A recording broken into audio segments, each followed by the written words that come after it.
2013년 5월 28일 웨키티 시간입니다. 오늘은 삶의 원동력에 대해서 같이 말씀을 나누려 합니다.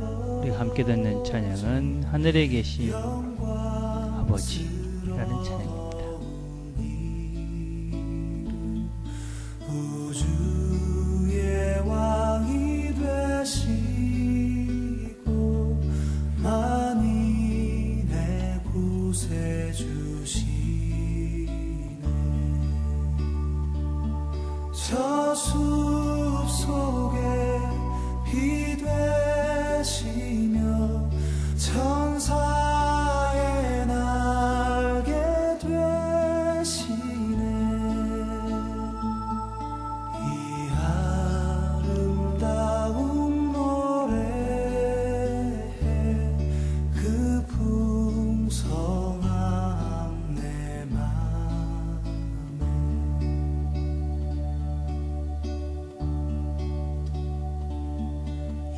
약하여 눈이 멀었네.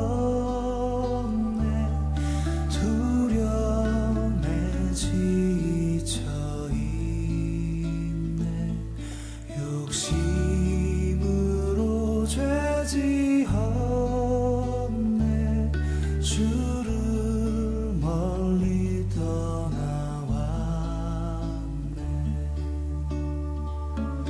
날 자유케 해주소서. 선한 길로 인도하소서. 은혜 멈추지 마소서. 내 영혼 살피소서.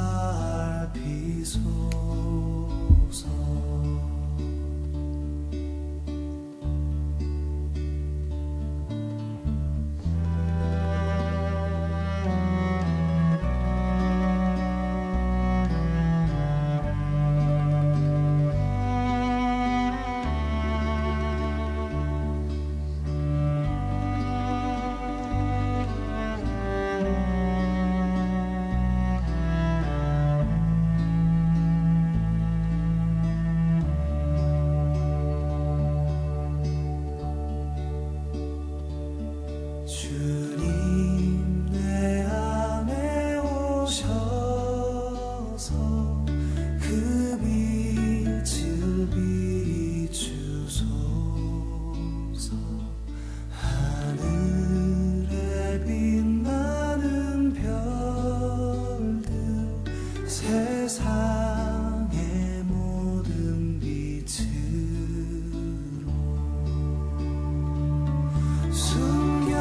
순결하신 내 아버지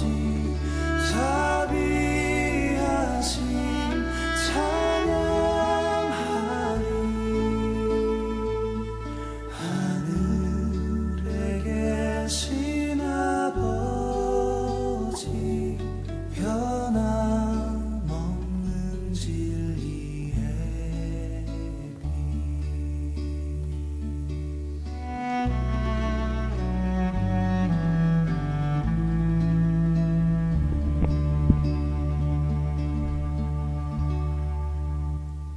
하나님 아버지 감사합니다. 오늘도 하나님과 함께 하루를 시작합니다. 은혜를 베푸셔서 오늘도 아버지와 함께 이 길을 잘 걸어갈 수 있도록 하나님 도와주옵소서. 예수님의 이름으로 기도드립니다. 아멘. 우리가 같이 나눌 말씀은 전도서 12장 13절 말씀입니다. 제가 봉독하겠습니다. 일의 결국을 다 들었으니 하나님을 경외하고 그 명령을 지킬지어다. 이것이 사람의 본분이니라. 하나님은 모든 행위와 모든 은밀한 일을 선악간에 심판하시느니라. 아멘. 주제가 있는 교치 두 번째 시간입니다. 오늘은 삶의 원동력. 우리가 어떻게 살아가면서 우리의 삶의 원동력, 힘을 어디서 시작해서 살아갈 수 있을까 하는 말씀입니다. 우리 사람들은 사실은 무엇인가에 다 이끌려서 살아가고 있습니다. 물론 어떤 사람은 이끌려 살아가고 있고 어떤 사람은 주도적으로 자기가 삶을 살아가는 사람이 있습니다. 많은 사람들이 무엇에 이끌려 살아가고 있다고 할 때 우리가 그 이끌림 그 대상들이 보통 한 5가지를 이야기합니다. 첫째는 무엇보다도 많은 사람들이 죄의식에 이끌려 살아가고 있다. 그렇게 이야기합니다. 우리가 죄를 짓고 나면 그 죄에 대해서 자유하기가 어렵습니다.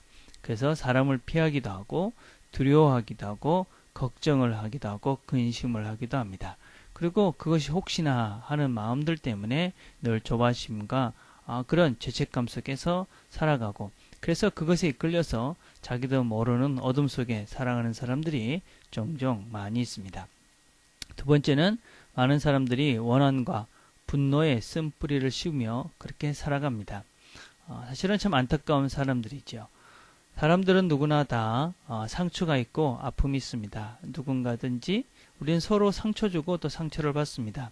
그런데 그 아픔과 상처를 어떤 면에서 스스로 절제하고 또 그것을 치유할 수 있는 능력들이 우리 자신들에게 대부분 사람들에게는 잘 없기 때문에 그것이 상처가 돼서 쉽게 드러나고 그것이 화로 나타나고 폭발을 합니다. 그래서 또 그렇게 화를 내고 폭발을 하고 나면 그것 때문에 더 큰 상처를 주고 받고 그래서 더 큰 상처 가운데 우리는 서로의 원한과 분노에 쓴뿌리를 씹으면서 살아가는 사람들이 종종 있다는 것입니다. 또 세 번째는 많은 사람들이 두려움에 이끌려서 살아갑니다.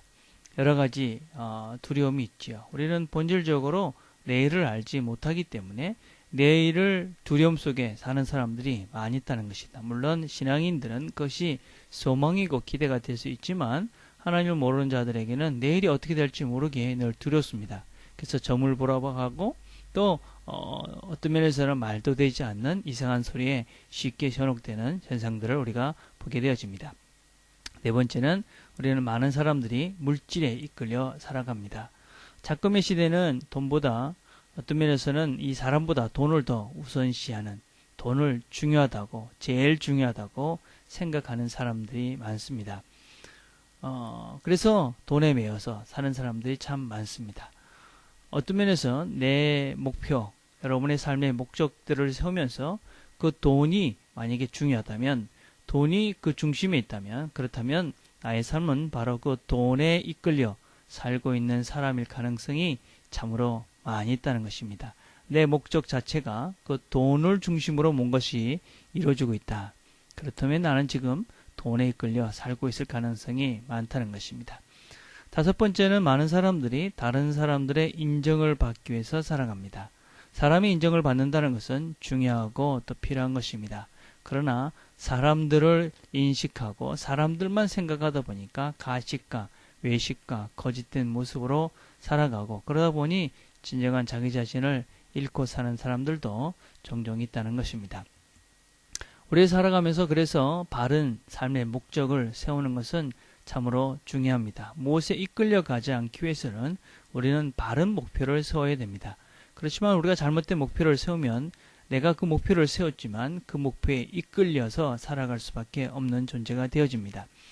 우리가 삶을 바르게 세우게 되어지면 우리는 이 목적을 인식할 때마다 삶의 의미를 우리가 깨닫게 되어지고 삶의 의미를 부여하게 되어집니다. 많은 사람들이 삶을 살아가면서 힘을 얻는 것은 내가 왜 살아야 되는가 그 이유가 분명할 때 우리는 삶에 의미를 부여하고 삶을 힘을 얻게 되어집니다. 그래서 목적을 알게 되면 우리는 불필요한 것에 흔들리지 않고 초점을 맞춰서 가운데로 바르게 갈 수가 있습니다. 그래서 우리는 집중할 수 있는 것이지요. 그래서 단순한 삶을 살 수 있게 되어지고 그래서 우리는 어떤 면에서는 우리가 이루는 목표를 향해서 힘있게 달려갈 수 있게 되어집니다. 그래서 우리는 목적을 알게 되면 내가 왜 살아야 되는가 하는 분명한 이유를 알기 때문에 우리의 삶의 활력소를 가지고 살아갈 수 있게 되어집니다. 마지막 때가 되면 하나님께서는 우리에게 두 가지의 심판의 기준을 가지고 우리를 심판하신다고 합니다. 첫째는 얼마나 주님을 사랑하고 섬겼는가 하는 것입니다. 얼마나 내가 주님을 사랑했는가. 그 다음에 하나님께서 주신 축복을 가지고 어디에 쓰고 살다가 왔는가 하는 것입니다. 그래서 우리의 목표가 이것을 기준으로 삼고 있다면 우리는 인생을 잘 살고 있을 것입니다. 그러나 이런 질문에 답을 못하고 있다면, 그것과 상관없는 목표를 세우고 있다면 우리는 목표를 수정해야만 합니다. 왜 우리는 이런 질문에 답을 해야만 합니까? 왜 하나님의 심판의 그날에 이 질문에 대해서 답을 하기 위한 목표를 세워야 합니까? 그것은 무엇보다도 현재의 삶이 우리의 모든 존재의 전부가 아니기 때문에 그렇습니다. 지금 우리가 사는 것이 끝이 아니고 우리는 하나님 앞에서 심판을 받고 영원한 세계가 있습니다. 현재의 삶은 참으로 중요합니다. 그러나 명심해야 될 것은 이것은 전부가 아닙니다. 우리는 이곳에서 하나님의 나라를 누립니다. 그러나 이것은 완전한 것이 아니고 완성된 것이 아닙니다. 우리는 죽고 난 이후에 하나님 나라에서 완전한 나라, 영원한 나라, 그리고 온전한 풍성한 것들을, 온전한 기쁨과 영원한 소망을 우리가 실제로 누리며 살게 될 것입니다. 그래서 우리의 삶이 지금이 다가 아니기 때문에 우리는 주님의 이 두 가지 질문에 대해서 답을 할 준비를 하면서 살아가야만 합니다.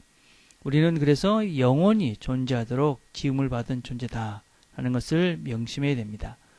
우리는 그런 생각을 하는 사람이 있습니다. 죽으면 끝이다. 예, 그렇게 믿다가 끝이면 다행일 것입니다. 아무것도 없다. 그러면 이 땅의 삶 그렇게 살다가 죽으면 될 것입니다.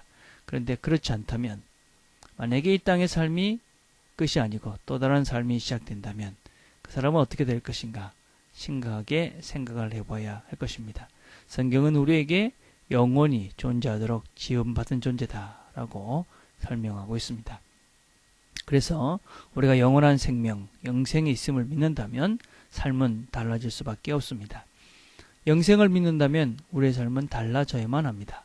만약에 내일이 없다면 우리는 오늘 이 모든 것들을 다 소비하고 낭비하고 다 그냥 오늘만을 위해서 다 쓰면 될 것입니다. 그러나 내일이 있기에 우리는 오늘을 중요하게 생각하고 또 내일을 준비하면서 삽니다. 오늘은 우리에게 대단히 중요합니다. 왜냐하면 오늘을 성실하게 사는 것이 바로 내일을 준비하는 것이기 때문에 그렇습니다. 오늘이 끝이다. 그러면 오늘로서 내가 할 수 있는, 오늘로서 내가 즐길 수 있는 것을 다 즐기고 끝을 맺을 것입니다. 다 소비해버리고. 그렇지만 우리에게 내일이 있기 때문에 우리는 오늘을 성실하게 삽니다. 또 그러면서 내일을 준비하는 것이지요. 오늘도 우리에게 주어진 일터에서, 직장에서, 학교에서, 가정에서 성실하게 우리의 일을 잘 감당함으로 우리의 목적들을 이뤄가는 날이 되길 바랍니다. 우리의 목적, 하나님께서 우리에게 얼마나 나를 사랑했느냐, 또 내가 준 것을 가지고 무엇을 했느냐 라는 질문에 대답할 수 있는 그 목적을 우리가 바르게 인식하고, 그리고 그 목적에 맞게 우리가 오늘 하루를 살아갈 때 그 목적을 우리가 기억하며 살 때 우리의 삶에 새로운 힘과 또 새로운 하나님의 능력을 받고, 그래서 이 땅의 하루를, 오늘의 하루를 성실하고 또 의미있게 살아갈 수 있게 될 것입니다. 그래서 오늘도 우리가 하나님이 원하시는 영원한 계획 속에 있는 우리의 삶의 목적을 바르게 이루며 살아가는 저와 여러분들이 다 되기를 간절히 바라겠습니다. 기도하겠습니다. 하나님 아버지, 오늘도 저희들이 하나님께서 우리에게 주신 삶의 목적의 기준에 대해서 같이 생각을 나눴습니다. 하나님께서 우리에게 마지막 때에 물으실 것입니다. 나를 얼마나 사랑했느냐? 내가 준 것을 가지고 무엇을 했느냐? 하나님, 우리의 삶의 목적을 주님께서 물으실 이것을 기준으로 잘 세워서 오늘도 그 목적을 당당하게 이루며 영원한 하나님의 목적을 이루어가는 하루가 될 수 있도록, 그래서 하나님의 목적을 생각하기에 목적을 이룬다는 그런 확신을 가지고 오늘 하루도 힘있게 살아가는, 승리하며 살아가는 우리 모든 식구들 되도록 하나님 축복해 주옵소서. 예수님의 이름으로 기도드립니다. 아멘. 오늘 우리가 같이 생각해 볼 것은, 나는 영혼을 위해 찢어졌다. 그렇다면 이제 그만둬야 할 일은 무엇인가? 또 오늘부터 새롭게 시작할 일은 무엇인가? 한번 생각을 해봅시다. 영혼을 위해 찢어졌다면 내가 달라질 수밖에 없는데 그 달라져야 될 것이 무엇인가? 한번 생각해 보시면서 하나님께서 주시는 마음으로 새로운 마음을 시작해 보기를 바라겠습니다. 오늘 또 우리가 같이 기도할 내용은 새롭게 시작할 우리 허브 모임을 생각하며 기도합시다. 우리 리더로 세워진 김명선 집사, 또 오범식 집사, 그리고 강상혁 형제, 그리고 전도사님, 그리고 새롭게 여자 만성경 공부를 인도할 저를 위해서도 여러분들이 기도해 주셨으면 좋겠습니다. 개인적으로 기도하는 시간들을 가집시다.